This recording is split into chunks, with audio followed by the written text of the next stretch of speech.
कवन गोटी खेलली नाई हराव कवन गोटी सा सुर हो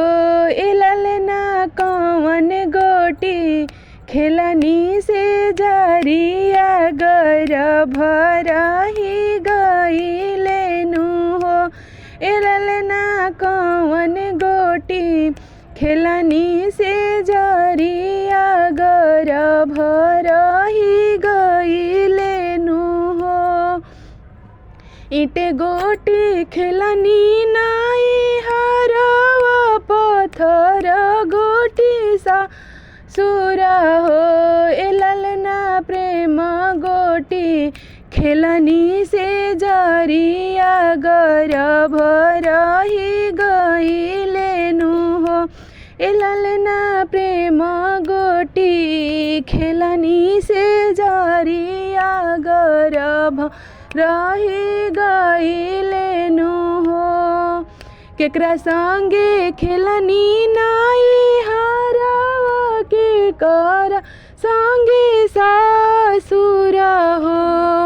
केकरा संगे खेलनी नाई हराव के कर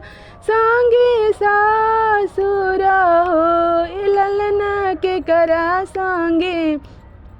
खेलनी से जरिया गर भरही गईलेनु हो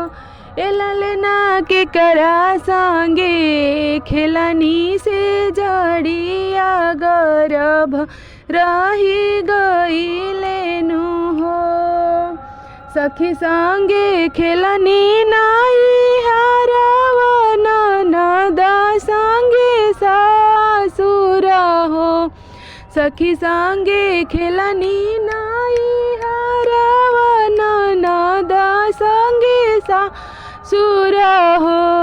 ललना सैया संगे खेलनी से जड़िया गर भरही गईलेनु हो ललना सैया संगे खेलनी से जड़िया गर भरही गईलेनु हो कवन गोटी खेलनी नाई हराव कवन गोटी सासुर हो ललना कवन गोटी खेलनी से जरिया गर भरही गईलेनु हो ललना कवन गोटी खेलनी से जरिया गर भरही गईलेनु हो इटे गोटी खेलनी नाई हराव पत्थर